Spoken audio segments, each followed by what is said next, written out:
contentious at times, and I thought his final statement here, which you pointed to, Judge, I thought he sounded really well there. I think the tone had done a little more back in the last several days, and he might have felt differently, or he might have felt differently, or I should say some of the commentary you've been getting during the day. But we've got a long night in front of us. I'm looking forward to seeing all the numbers, and as I said, I hope that most important, that after tonight or after tomorrow night when we get all the numbers in, that we as a country understand that campaigns are about disagreements, but outcomes in these campaigns are about time to move on. Whether my team wins or loses, I'm going to accept it and put on my American jersey tomorrow and get ready to fight for my country. Save you here in your own studio for this special occasion of the live. I hope it's just a jersey. I woke up this morning and I got up very quietly because I didn't want to wake Harold. He was like, hey. I want to focus on Trump's message because it's such a powerful one and it's a very simple one. We do not have to live this way. That is the mantra of recovery. Kamala's message is, if you break up with us, your life will be over. It'll never be the same. That is the language of addiction. People fall into addiction because they wake up every morning and despite the misery, they repeat the same process. Until finally someone says, you don't have to live this way. It's a very simple statement, but we often forget. But when somebody says, if you leave, your life is over, this will be the last election, it's the end of democracy, you can't survive without me, it's a lie. It's the reason why people stay in bad relationships. It's the reason why people stay in abusive relationships. It's why people stay in a terrible, terrible party. And that's why it's like, they're trying to make people too scared to go against their party. This election is about two sides. Peanut versus PTA. On one side, you have millions of Americans who are largely apolitical, but circumstances force them to participate. When there was COVID lockdowns that destroyed their businesses, activists trying to derange your children, or a government storming your house and killing your pet squirrel. So somehow you're compelled to vote. We're all turning to John Wick's They Shot Our Dog. It's not like we entered politics. Politics entered us. Then you have the other side. Every name on the guest list for P. Diddy does endorse Harris. J-Lo has the gall to ask women to trust her judgment after slumming with a sex fiend for years. Are you serious? Every notable name that comes out for Harris represents a decadent, elitist, amoral faction that exists independent of any hardship that they vote in support of. J-Lo, Oprah, Cardi B, they don't have to worry about crime or immigration or inflation. So it's the opposite of Peanut, right? They feel no impact of government, which is why they can embrace it. So I return to this other comparison I made before. The actors from the Avengers movie endorsed Harris. The actual Avengers endorsed Trump. Harris got the actors all conforming obediently. Trump has the real superheroes. Musk, RFK, Tulsi Gabbard, and they all came to Trump independently, just like superheroes do when they join forces. It's always reluctant, like Superman has to join up with Batman. So it feels like the climax of a superhero movie. The first act, up 2016. The second act, 2020, Jan 6, COVID. The third act, he almost dies. And then what happens? Then what happens exactly? We're going to find out exactly what happens. Stay right there because there's so much more to come on election day. The results aren't in, but that's not stopping the media from preemptively melting down. We'll be right back.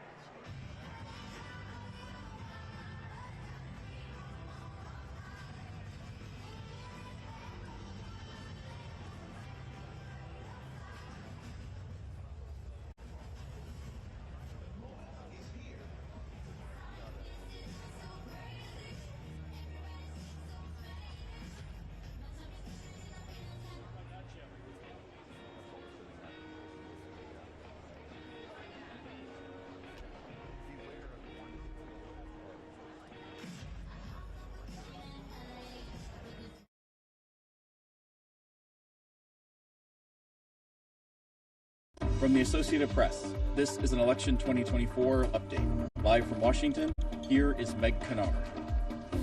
Welcome back. Millions of voters are casting their ballots across the country, and some of the first polls will begin to close within this hour in Kentucky and Indiana. As you see in AP's live voting map next to me, it's still blank now. But as the night goes on, states will fill in, lighting up in red for Republican wins and blue for Democratic wins. Each state has a designated number of electoral votes, and a candidate needs a total of 270 to win the presidency. You can see the bar across the top of the map, which will keep track of each candidate's totals. And the outcome is very likely to come down to a handful of battleground states, those pivotal places where candidates have been focusing most of their energy and resources. With me now is AP White House correspondent Sagar Meghani to talk more about what we're watching tonight. Sagar, welcome. Hi, Meg. So much of this campaign, we've been talking about these battleground states. Remind us exactly which places we're talking about and why they're so important. Yeah, so you see these 7 states in purple. You go to the East Coast first. You have Georgia, you have North Carolina. Then you go out west, you have Arizona, you have Nevada. But then you look kind of up to the top where you have Pennsylvania, you have Michigan, you have Wisconsin. That is the so-called blue wall. These have been Democratic strongholds in presidential races for years, going back to the 90s. Donald Trump tore down that wall in 2016. He took all 3 of those states and took the White House along with them. Joe Biden came back and rebuilt the wall. He won all 3 in 2020. So this campaign really is all about trying to score those 3 and at least picking off some of those other battleground states. Keep in mind, these are 7 states that account for less than a fifth of the American population, Wow. but they are going to play an outsized role in what happens come January 20th. Absolutely. So let's talk a little bit about what's going on with those western battlegrounds. There's Arizona, there's Nevada.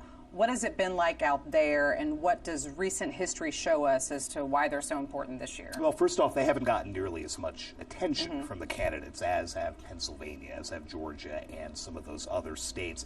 Nevada is the smallest prize of the 7 battlegrounds. There are only 6 electoral votes on the line there, but again, a pivotal 6.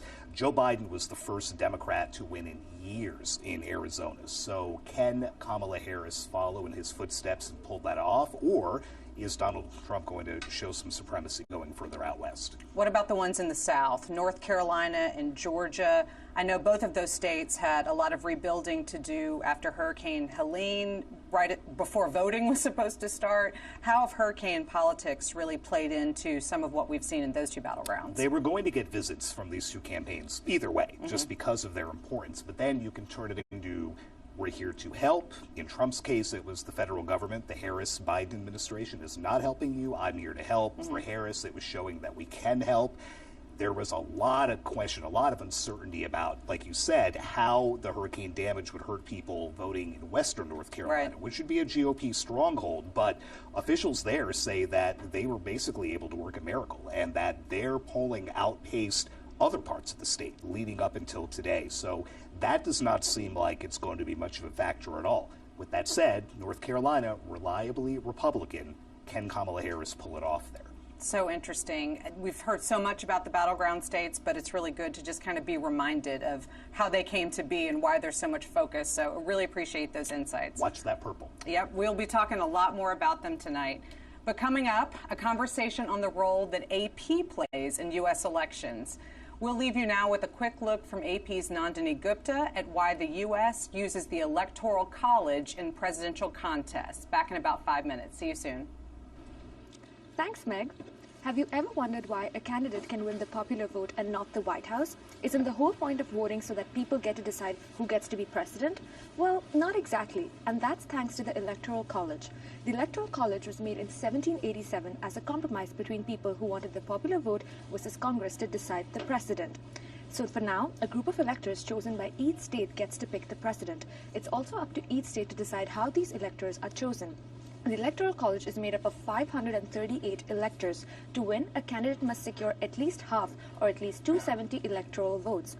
It would take a constitutional amendment to abolish the Electoral College, something that's never gained that much traction. For the Associated Press, I'm Nandini Gupta.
From the Associated Press, this is an Election 2024 update. Live from Washington, here is Meg Kennard.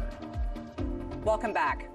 AP has a big role on election night, tallying votes across the country and providing careful and thorough analysis of the latest available vote totals, as well as a variety of other election data. Joining me now is Anna Johnson, AP's Washington Bureau Chief. Anna, welcome. Thank you. So glad to be here, Meg. I know this is beyond a busy night for you, but I really appreciate you taking a minute just to explain to us a little bit about AP's role. What exactly are we as the AP doing tonight? What's our job? So, in U.S. democracy, there is no national body or federal entity that tallies up all the votes for president and says who wins. So way back in 1848, yes, 1848, the AP stepped into this role and tallied up the votes and declared Zachary Taylor the president. We've been doing that ever since. It's obviously changed quite a bit. But the AP's been doing that ever since then. And this year, as you've noted, we're going to call the races, call about 5,000 contested races this year. So it's grown, obviously, from the presidency, all the Senate races, the House races, governor races, other statewide races, all the way to state legislative races and some municipal elections as well. Wow, that is such a huge job that we've been doing for a long time. But these days, how do we do it? How do we get the information that enables AP to declare winners in all those contests? So it's a massive operation. We often joke that it's the single largest act of journalism anywhere, and it kind of is. We'll have about 4,000 vote count reporters all over the country tonight. They're all in the election county offices, town offices, wherever local election officials are counting the vote and putting out results. We have people there getting those results. They then call those results into our vote entry center. They check it, double check it, triple check it, make sure that those results are correct. We also take in information from pretty much any kind of data feed, website, any other way that our election officials are releasing vote total information. And then we analyze all that. But we check it and then we analyze it. And once we are certain that there is no path forward for that trailing candidate to overtake the leading candidate, we'll call the race, whether that's a presidential race all the way to those state legislative races. We use the same standard. Wow, that's also really good to know. But tell me a little bit about what we're doing as the AP to kind of show our work. Clearly, it's a really big job, and you've talked about where we're getting the information. But how do we, I guess, show people what's behind these race calls that we're doing, aside from just telling them, yes, we got this data from a trusted source? So this is a really important part of our mission this year. We want to be as transparent as possible. We want to show our work on, especially on those key race calls that we're making. I mean, inherently, this is really complicated. Democracy in the United States is complicated, and people have a lot of questions on the entire election process, including how does the AP make those race calls? In addition, we also expect that there'll probably be some misinformation around those race calls as well. So we want to, peel back that curtain and show our work, show all the data, all the facts that we use to make those race calls. We're going to put that out there so people can see how the AP was able to do that. So there's different stories that we're putting together, some videos maybe that'll be showing that. We have video. It's going to be on our website, apnews.com. You'll be able to see all of this throughout the evening as we're making those key race calls. It's really important to us to be as transparent as we possibly can be. I think that's going to be a really good resource for people who know that the AP has this role, but now they can understand a little bit more about what's behind it. Absolutely. Yeah, thank you so much, Anna. Good luck tonight. Really appreciate your Thank you, Meg. info. We'll be right back with you with a deeper look at the Trump and Harris campaigns with one of AP's top national politics reporters. But take a live look now at these pictures from Nevada. That's one of those critical battleground states we'll keep talking about tonight. This one has 6 electoral votes. It's also a state that's been carried by the winner of the general presidential election in 27 out of the last 30 contests. See you in about 5 minutes.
From the Associated Press, this is an Election 2024 update. Live from Washington, here is Meg Kennard.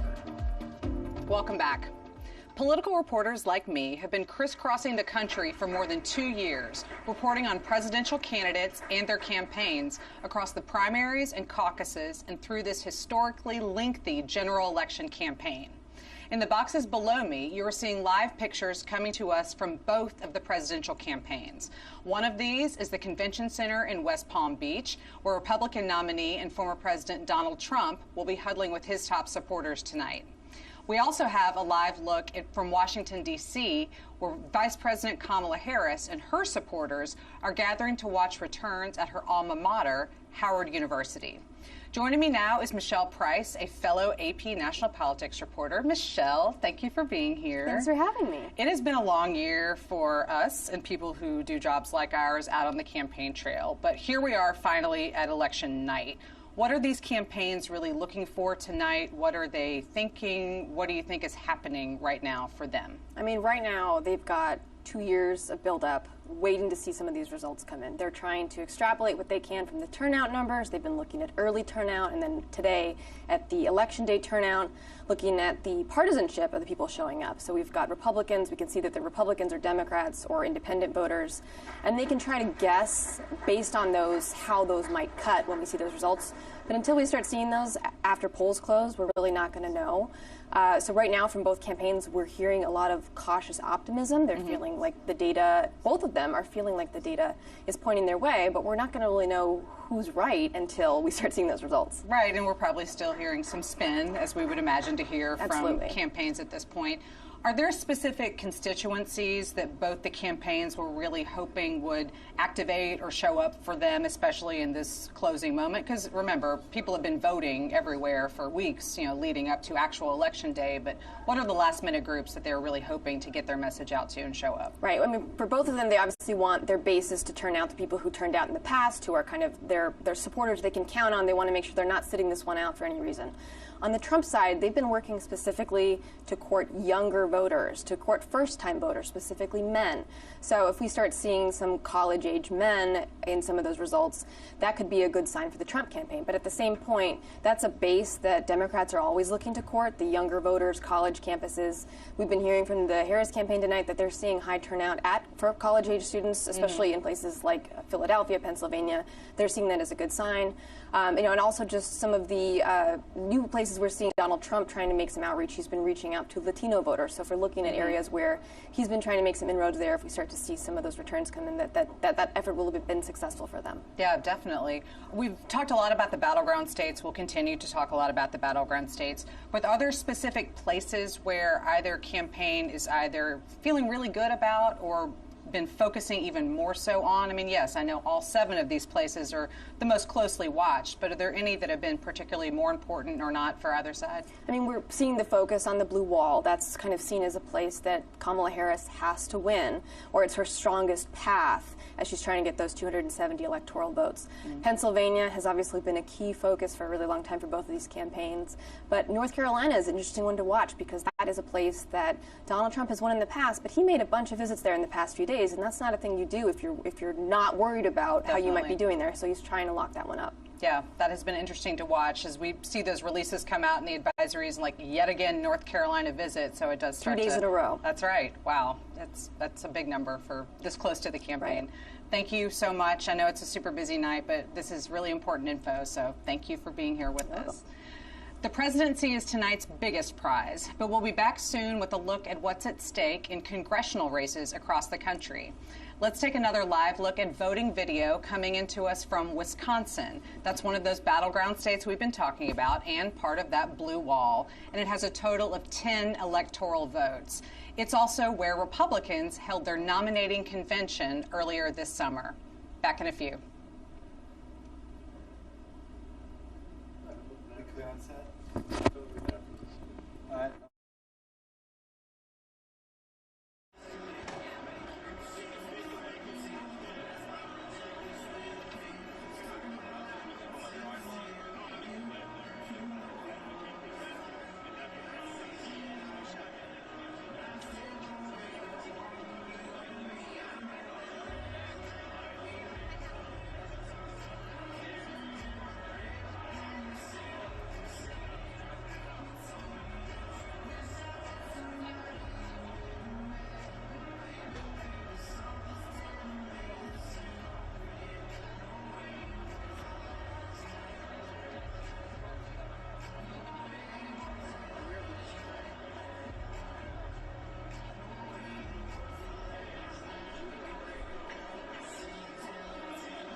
From the Associated Press, this is an Election 2024 update. Live from Washington, here is Meg Kennard. Welcome back. Much of the attention tonight is on who will win the presidency, but there are a lot of down-ballot contests at stake, too. The balance of power in the Senate and the House are also up for grabs, and along with that, the next president's likelihood of implementing his or her policy priorities. Joining me now is AP Congressional Correspondent Farnoosh Amiri. Farnoosh, hello. Hi. Let's talk a little bit about chamber control in both the House and the Senate. We won't know the results maybe for a little bit, but how does chamber control relate to how much a president can get done and push through Congress? Yeah, I mean, you don't need to look further than the past few years. President Joe Biden, in his first 2 years, Democrats had the House, the Senate, and the White House, and he was able to achieve more in those first 2 years than most presidents get to in a full term, let alone that short period of time. But in the last 2 years, as Republicans gained control of the House and Washington has become divided, so much has been blocked from happening. Both Republicans have not been able to get what they want from things they've passed in the House because the Democrats in the Senate have blocked it, and vice versa. So it is so crucial that, the power of a president is their governing majority, and that's really what's at stake tonight. Yeah, it's really important to remember that, especially in the context of the presidential campaign, because candidates are always saying, yes, if elected, I will do this. But we have to remember a lot of times they can make those promises, but they still have to get the policies through Congress. Yeah, and I think the most, potent example of that is Kamala Harris and abortion. She said that the first thing that she would do if she were to be elected as president is enshrine, Roe v. Wade into law. But that is something that Democrats have been trying to do years before Roe v. Wade was overturned. And it's going to they would need more than a majority to be able to do such a thing because of the filibuster in the Senate. So it really is a lot is at stake for either president if they don't have control of the House and Senate. For sure.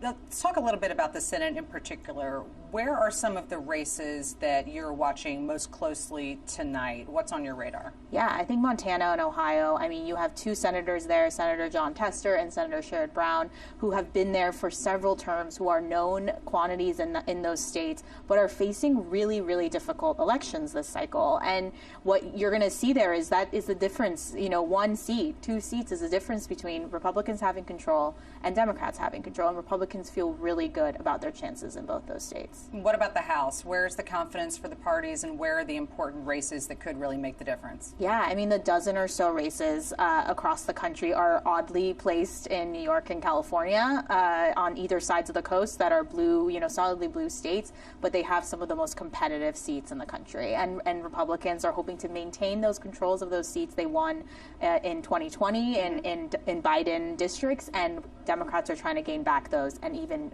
make more inroads towards the majority.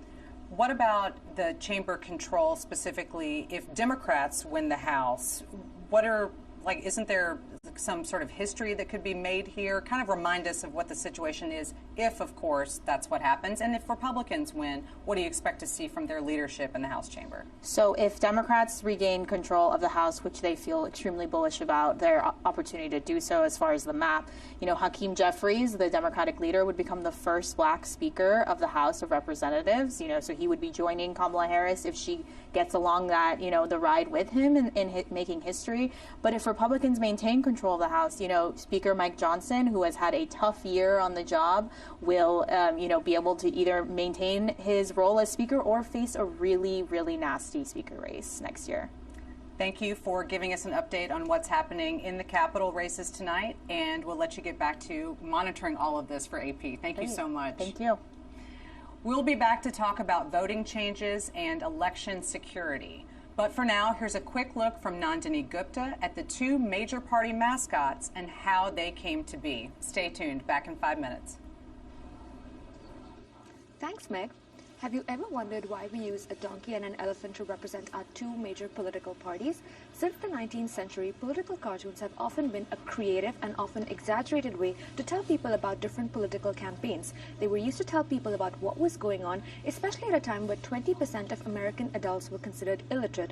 It was ultimately Thomas Nast who attached donkeys to Democrats and elephants to Republicans. Like the colors red and blue have stuck around today, these political cartoons continue to be used today as well. For the Associated Press, I'm Nandini Gupta.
From the Associated Press, this is an Election 2024 update. Live from Washington, here is Meg Kennard.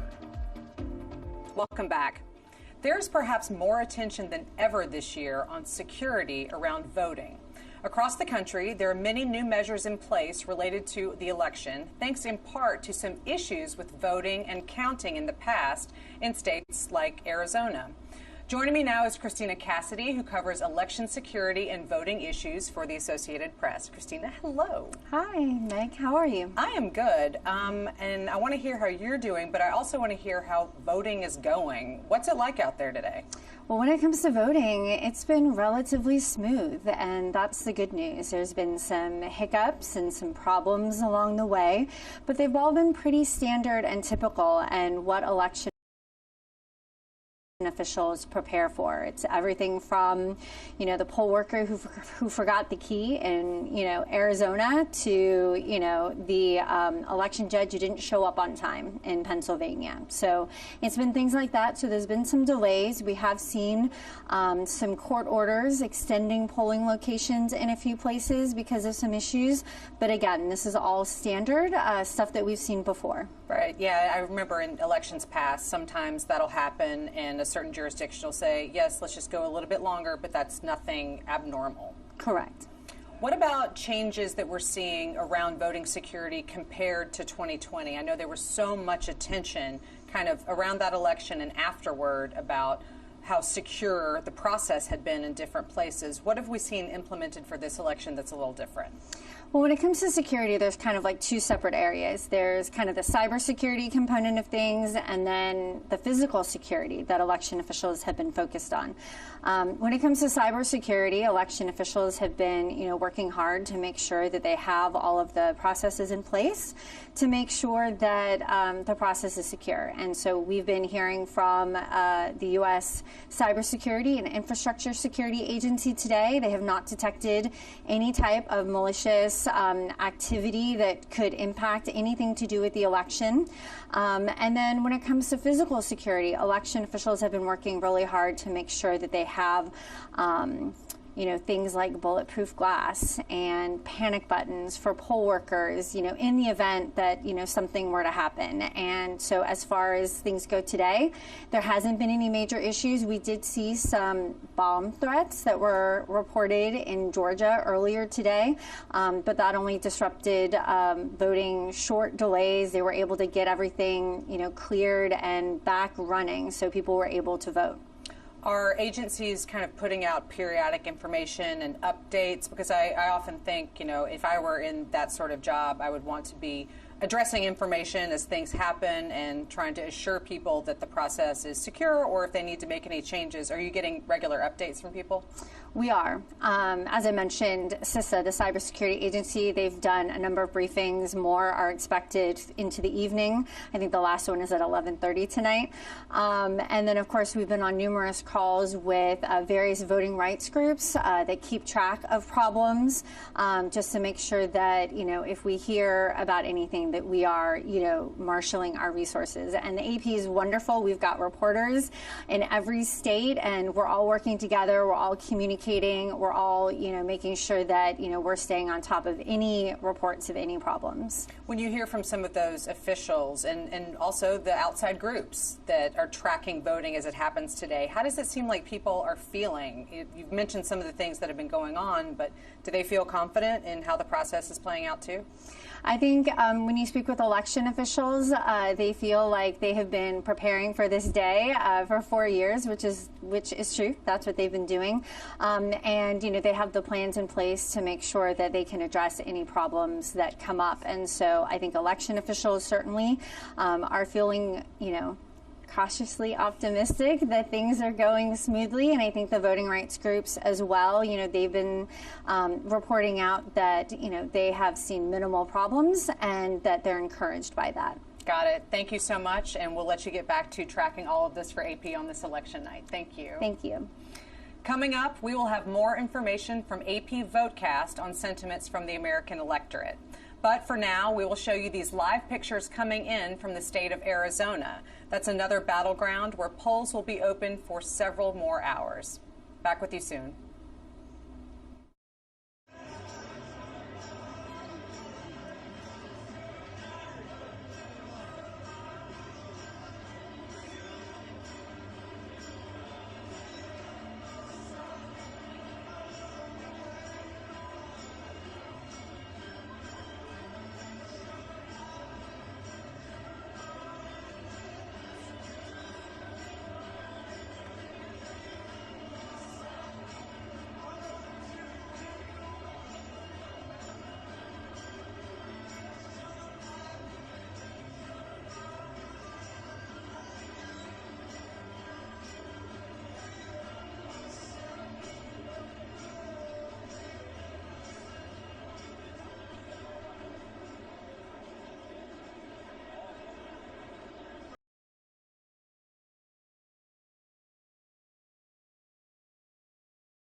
From the Associated Press, this is an Election 2024 update. Live from Washington, here is Meg Kennard. Welcome back. We have more information from AP Votecast to talk about, including our first look at what voters are saying is most important to them and also about the candidates themselves. Back with me now is Ashley Kurtzinger of KFF. Ashley, welcome back. I'm happy to be here.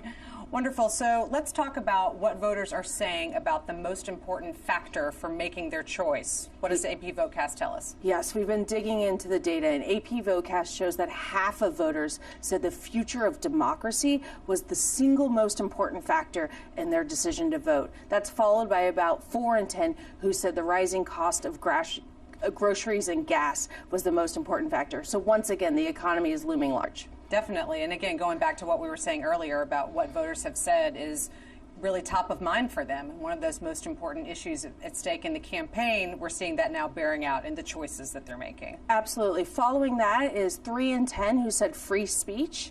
And then we have about a quarter of voters who said immigration or abortion was the single most important factor in their decision to turn out to vote. Interesting. Again, mirroring a lot of things that I remember hearing along the campaign trail for these several years. What about trust in their candidates? How important does that seem to be to voters? Well, what we know is that Trump has an advantage on which candidate they trust to do a better job handling immigration as well as the economy. But interestingly, when it comes to taxes, voters are divided, with similar shares saying that they trust Trump as say that they trust Harris. Harris, on the other hand, has a strong advantage on handling of abortion issues in this country. Interesting to see those breakdowns on issues that we know voters have been following really closely throughout the campaign. But what about confidence in the accuracy of the outcome tonight? That is something that has been present pretty much in every story that I've been reading about the campaign. We're hearing about it a lot from the candidates. What are the voters saying? Well, some good news. So about 7 in 10 voters are confident that the votes will be counted accurately across the country. Just 4 in 10 are very confident, but this actually hasn't changed from 2020. That would certainly, I think, bode well for overall. So we'll see. We'll see as the night plays out. Yeah, thank you so much. Really appreciate your insights on all of that. We will leave you now with some live voting pictures from North Carolina, where polls will soon be closing. It's also the Battleground state with the 8th largest haul of electoral votes tonight. Back in a moment.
From the Associated Press, this is an Election 2024 update. Live from Washington, here is Meg Kennard. Welcome back. At this point, we are still a good amount of time away from the first poll closings of the night. Across the country, voters are still in line casting their ballots. And when those polls do start to close, that's when the vote counting will begin. So back with me now is AP White House correspondent Sagar Meghani. Sagar, welcome. You are teaming up tonight with our race calling experts, and you're going to be here explaining these race calls as they come in. But that's not work that you can really dive into until the polls start to close. At the 7 p.m. hour, we have a couple pivotal states that are closing. I think we're going to have Georgia and North Carolina, those two battlegrounds, and then Virginia and Ohio. Where do you think we're going to start to see some information? What are you looking for coming from those states when voting ends? North Carolina traditionally is pretty quick about counting the vote relative to other states. So maybe in about 3 hours after the polls close, you might start seeing a decent sense of what's going on there. The big bellwether in North Carolina, Mecklenburg County. That is home to Charlotte. That is a Democratic stronghold. Kamala Harris really needs to drive up her advantage there to offset the more rural areas that tend to lean Republican, and in this case, Donald Trump. So that'll be interesting to watch. Same thing in Georgia. Fulton County, the home of Atlanta. How big can the margin be for Democrats there? If Donald Trump can cut into that margin and hold on to areas that are usually good for Republicans, that's when you get Georgia being as tight as it was 4 years ago when Joe Biden won by about 12,000 votes. So among the battlegrounds closing now, that's what we're looking for. The other poll closures, places like Indiana and Kentucky that are almost gimmies for Republicans. Virginia, which has voted Democrat since Barack Obama in 2008. So not a whole lot of debate there about what might happen. But again, like we'll be saying all night, it's what's going to happen around Atlanta and Charlotte and Las Vegas and places like that that are really going to drive tonight. Yeah, I mean, I feel like we're kind of a broken record sometimes when we talk about these battlegrounds, but it really is where it does seem to be coming down to in terms of the difference makers for both campaigns. And that's what both campaigns have been talking about. That's where both campaigns have been. Those 7 states are the ones that we are going to eagerly anticipate. The rest of them, they all count. They all count toward that 270 that you need for the White House. But it's these 93 in these 7 states that will make the difference. The margins there have been so close in elections past, so it's more of a question as to which way they'll be going for this year. Thank you so much. We'll be talking plenty more soon.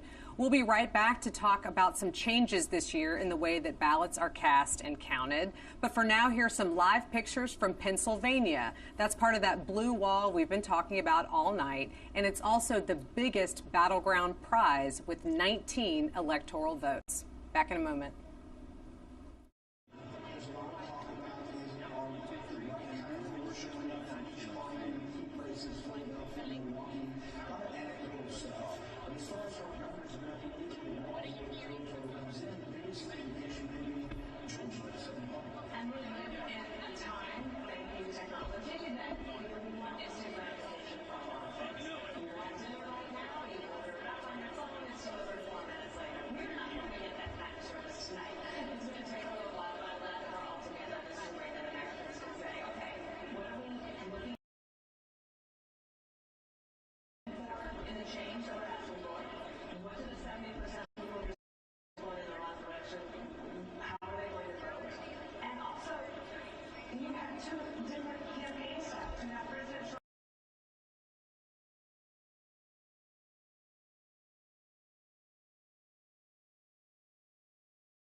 From the Associated Press, this is an Election 2024 update. Here in Kennard. Welcome back. As we just heard from Sagar, at the top of the next hour, voting will be ending in much, including those battlegrounds of North Carolina and Georgia, as well as a few other states. As these polls close, the calculating begins. And as we've heard from Christina, that's a process that can be contentious, can take some time, and is being closely watched on all sides. Things about what happens after votes are cast that are important to keep in mind, and some things that are different this year. Where are some of these changes being considered? Some battlegrounds that are the most hotly contested tonight. Sagar is back with me. Sagar, thank you for just me. I appreciate it. And just yet again talking about battlegrounds. Well, I mean,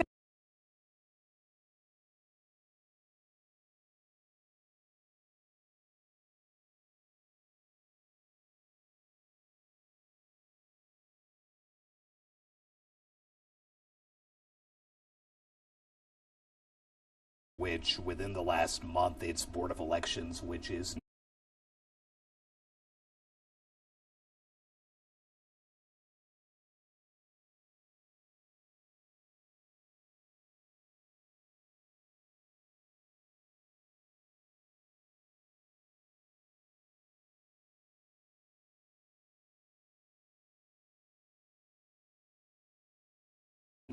a judge just within the last few weeks blocked that, at least for now, saying if we were to do this now, if there was way too much uncertainty and chaos into the system. So that's not going to happen now. So that eases the way for more voting in Georgia, which, again, a lot of pro-voting. You're just going to delay what is already delayed, essentially. You're just going to drag out this process even more. So that's Georgia. Then you have Arizona, where they have a fairly new law requiring that, and I want to make sure I get this right because the wording is so interesting. The envelopes that mail ballots, the law requires that the envelopes themselves, the envelopes, be first, and then the ballots be counted. So it's like 2 rounds of counting. We count the number of envelopes that we have, and we tally up who got what. Because it wasn't going to take long enough. That's now you dump up there, and that's what the challengers had said was, you're going to drag out the count in Maricopa County, which is always such a key. Really popular.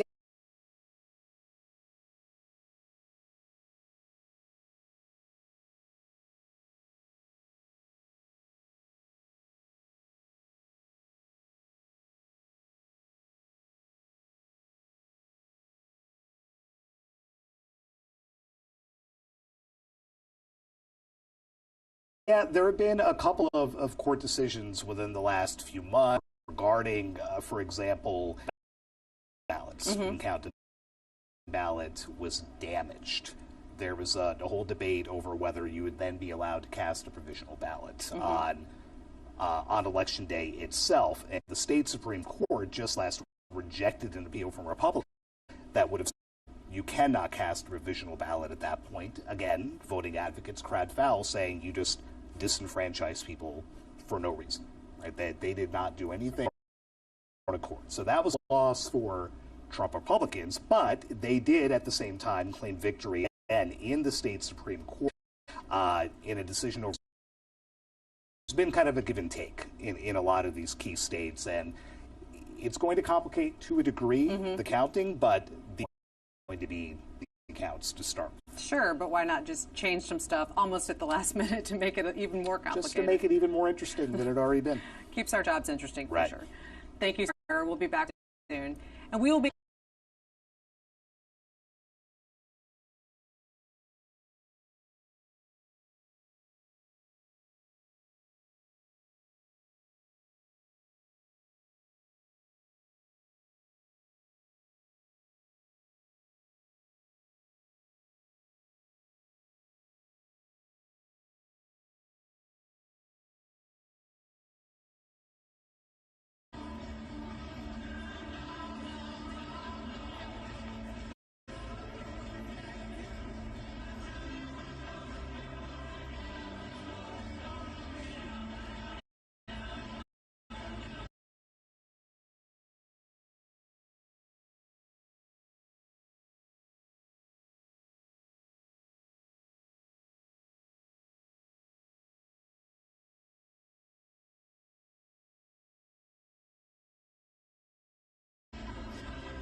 From the Associated Press, this is an Election 2024 update. Live from Washington, here is Meg. Welcome back.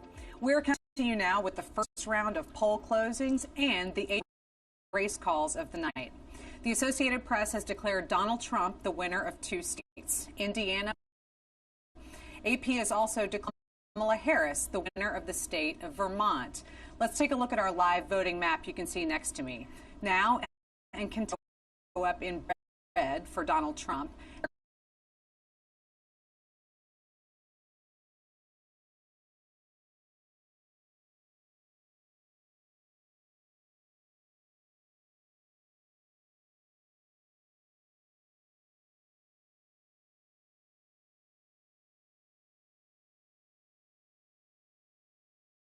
Democrats and red for Republicans. Voting is now ended in a total of 6 states. The 3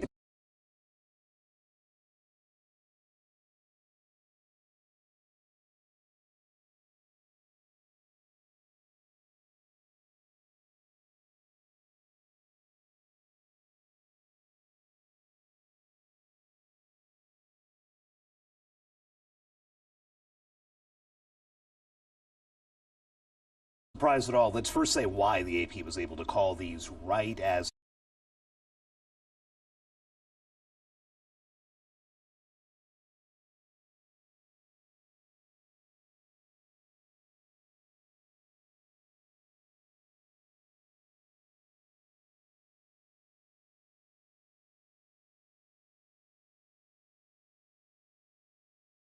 so. This was not a surprise that Donald Trump has now gotten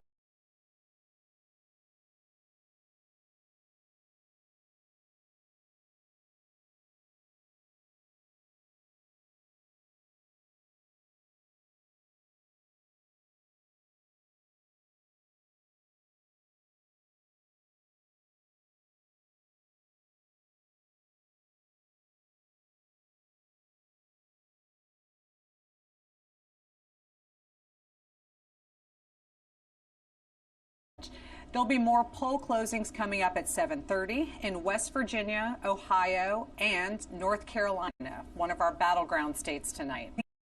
You now with live pictures from Arizona, one of the western battlegrounds where voting is still underway, but here in the next hour or two. Back soon.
From the Associated Press, this is an Election 2024. Live from Washington, here is Meg Kennard. We're coming to you now with another round of poll closings and more AP race calls. The Associated Press has declared Donald Trump the winner in the state of West Virginia. AP has also declared Republican Jim Justice the winner of the Senate race in that same state. Let's take a look at our live voting map, which you see next to me. You can see now that West Virginia is lit up in red for Trump. Voting has also ended in additional states. Ohio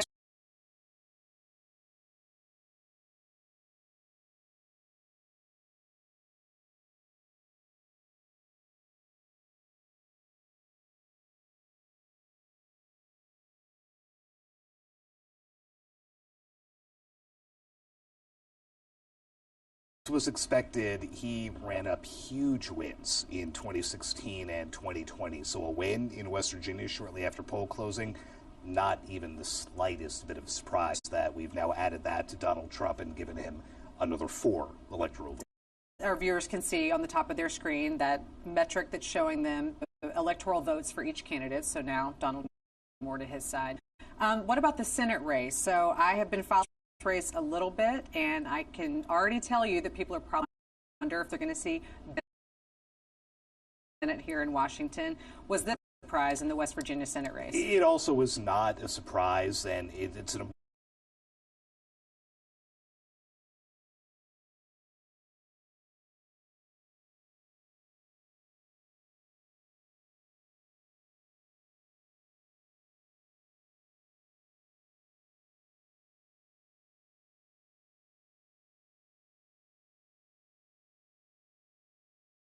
Joe Manchin's place, Democrat.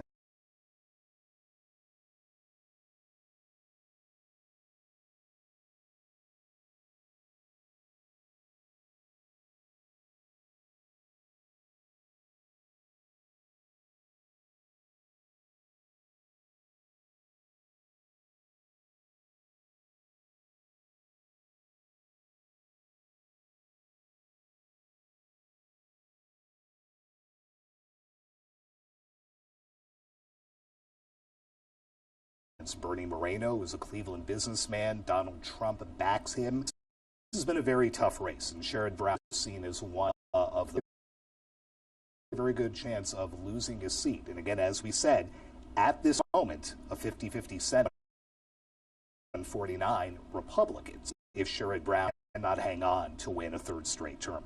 The last of those states where voting is closing at this hour is North Carolina. That's one of the battlegrounds. We've been talking about it. We can see it with its other battleground friends here on this map. Again, remind us, when do you think we'll start to see some information coming in from North Carolina? North Carolina tends to be among the earlier states, the quicker states to count its votes. Now, how quickly that will go based on some of that damage in western North Carolina from the hurricanes, which by all accounts has done a great job actually conducting the voting.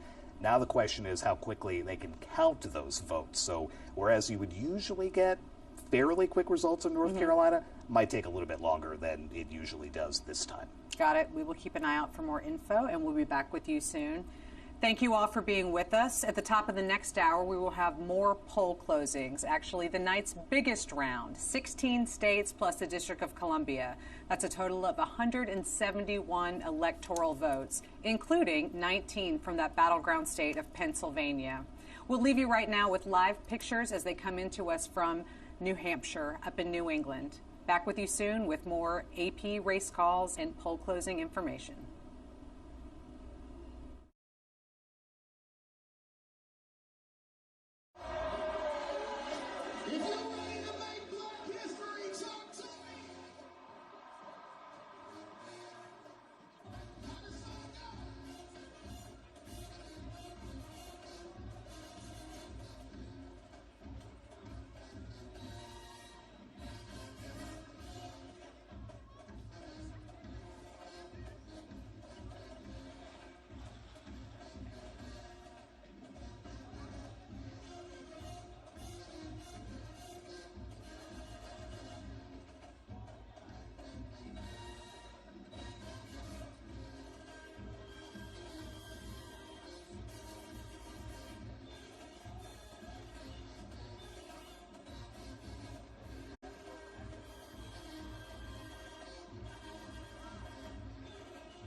Vice President Harris as the states are called.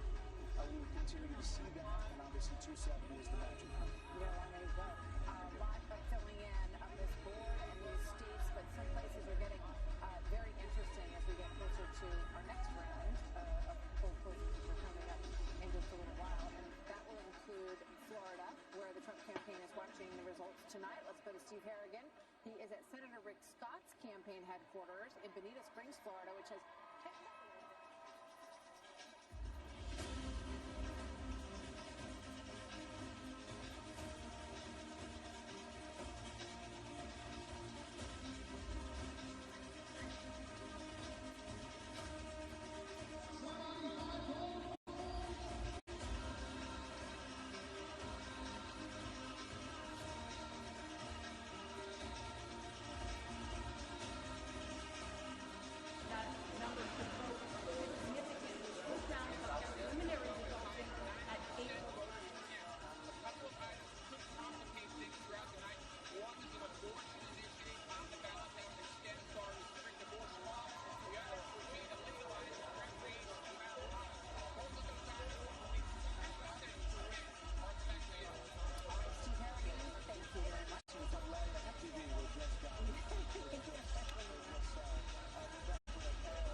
some other things that you want. also some bellwethers coming in. Arlington, Indiana, 70% of the voters put back to President Trump. Loudoun County, Virginia, again, really the trend to the left. It's been a swing to the right by 8 points in 2020. So you look at something like that and you understand what Paul Rove today said it could be tight in Virginia. Fayette, Georgia, Trump +2, that's a place that I had said early on, Harris will have to do well there to compete in Georgia. Also, as Pennsylvania closes its polls, Brett, I think it's worth noting, Martha, that this is like political malpractice that she didn't pick Josh Shapiro between the fracking, the school choice, Jewish Americans. But I think that we'll talk about that tonight. We will look a lot at Pennsylvania. Election night in America just getting started. We have secrets away for 17 states plus Washington, D.C., including New Hampshire, Illinois, Tennessee,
270. It obviously changes with all of these numbers. Let's get back to it. Think it's a game.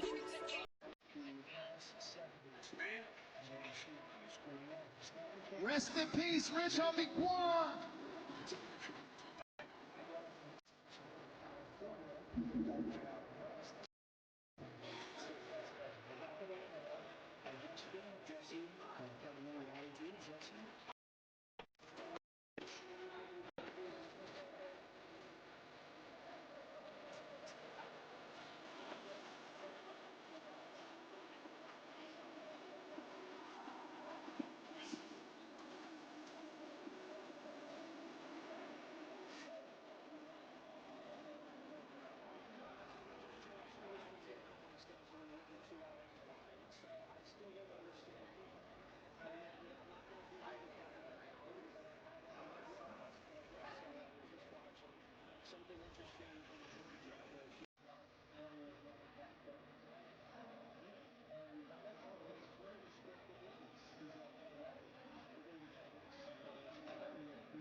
From the Associated Press, this is an Election 2024 update. Live from Washington, here is Meg Kanar.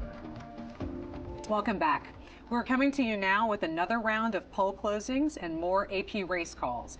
The Associated Press has declared Donald Trump the winner in the following states: Alabama, Florida, Mississippi, Oklahoma, South Carolina, and Tennessee.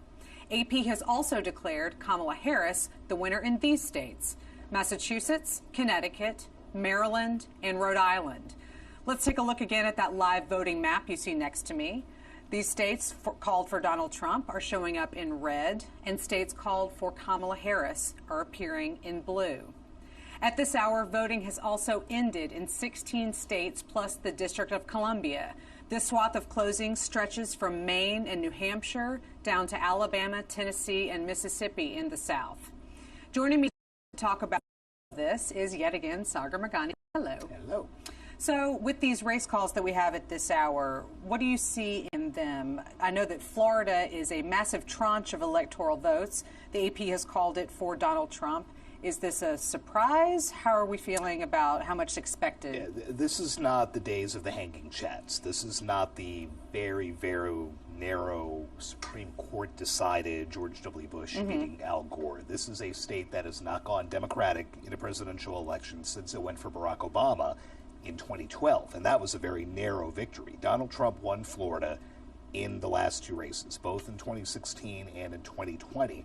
So while people still do think of Florida because of those 30 votes, because of what it was in 2000, this was largely expected, and it drives up that vote total. As you can see, Donald Trump now approaching triple digits. He has 60 more electoral votes than Kamala Harris, but these are in states that were expected. Alabama, Oklahoma, where Republicans have just won massive victories in the last 5 elections, 65+% of the vote. So it's kind of going according to what we thought it would have so far, keeping in mind that the 7 battlegrounds still to be decided with those 93 electoral votes between them. Right, a big chunk to come in those places, and probably a while before we really have the numbers to add to that map there. Exactly.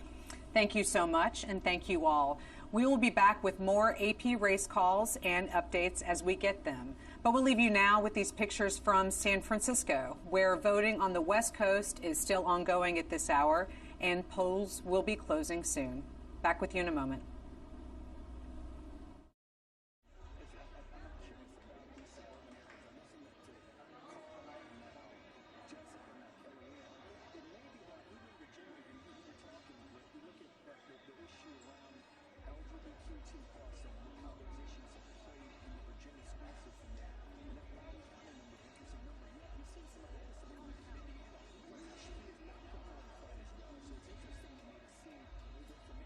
States are getting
initiative, but it didn't pass, though, because you had to have 60%. So it misspoke, but he got 58%, but Bill by 2. As a matter of fact, they had a marijuana initiative, which I would have voted against, but they didn't reach the number after to get to 60. Yeah, no, Governor DeSantis is touting both of those things in Florida. Okay, let's close. We begin in Pennsylvania after a winter in Senate race between incumbent Democrat Bob Casey and Republican businessman David McCormick. The Fox News decision desk says this is too early to make a call in Pennsylvania on the race. This could be a big cheer. Fox News can project that Rick Scott, the Republican senator from Florida, will win his second term. It calls for applause down there with Aisha. In Maryland, it's too early to call the race between Democratic County Executive Angela Esselstyn and former Republican Governor Larry Hogan. Esselstyn has a lead, however, in our Fox News voter analysis as we wait for the live vote total to come in. And to Holm, Missouri, Senate Republican Senator Josh Holm and Democratic Attorney Richard Hughes. Republican Senator Marsha Blackburn, though, I can tell you, will win once again in the state of Tennessee, and they will likely conservative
From the Associated Press, this is an Election 2024 update. Live from Washington, here is Meg Kennard. We're coming to you now with more AP race calls. The Associated Press has declared Donald Trump the winner in the state of Arkansas. AP has also declared Kamala Harris the winner in Delaware and New Jersey. As you can see on the live voting map that's next to me, it's continuing to fill in with states for Trump in red and states for Harris in blue. And that ticker at the top of the screen is indicating how many electoral votes are being allocated to each candidate. At this hour, we also have more information coming to us from AP Votecast. That's that expansive survey I talked about earlier of the American electorate. With me again is Ashley Kurtzinger from KFF. Hello. Hi, we have new data for you. Tell us about the new data. What do we got? We've been talking a lot about the factors that are motivating voters, and now we're looking at Harris voters versus Trump voters on their most important factor that's motivating them. What we see is 2/3 of Harris voters say that the future of democracy is the single most important factor in their vote, outflanking both abortion and inflation. Among Trump voters, about similar shares say immigration and inflation is their most important voting factor. That's so interesting to see that reflected in the data, things that we hear anecdotally from voters along the trail, but now as they're actually going to the polls, these are things that seem to have resonated with them on this election day. Yeah, absolutely. And one of the things, that's not different across the two groups of voters is why voters are turning out. And what we're seeing is a majority of Harris voters and Trump voters saying they're voting in support of their candidate rather than in opposition to the other candidate. So about 2 in 3 Harris voters say they're voting in support for Vice President Harris, while about 8 in 10 Trump voters say they're voting in support of former President Trump. So not necessarily something that we would maybe see as a protest vote, but a supportive vote of actually believing in that candidate and not just disliking them less than they like the other person. Yeah, and it seems like it's even mattering more in some battleground states. In Georgia, for example, where the polls are closed, we're seeing about 3 in 4 Harris voters saying that they're showing up in support for that candidate, which is similar to the share of Trump supporters in that state that say the same. Ashley, thank you so much. It's really interesting to see the information kind of behind the data. As you can see now in those boxes below me, we've had pictures up all night from the Trump and Harris campaign rallies, but it looks like those events are starting to fill in with more and more people as we get further into this election night. We can also confirm for you where the candidates are at this hour. Vice President Kamala Harris is at her residence at the Naval Observatory here in Washington, and former President Donald Trump is at his Florida residence in Mar-a-Lago.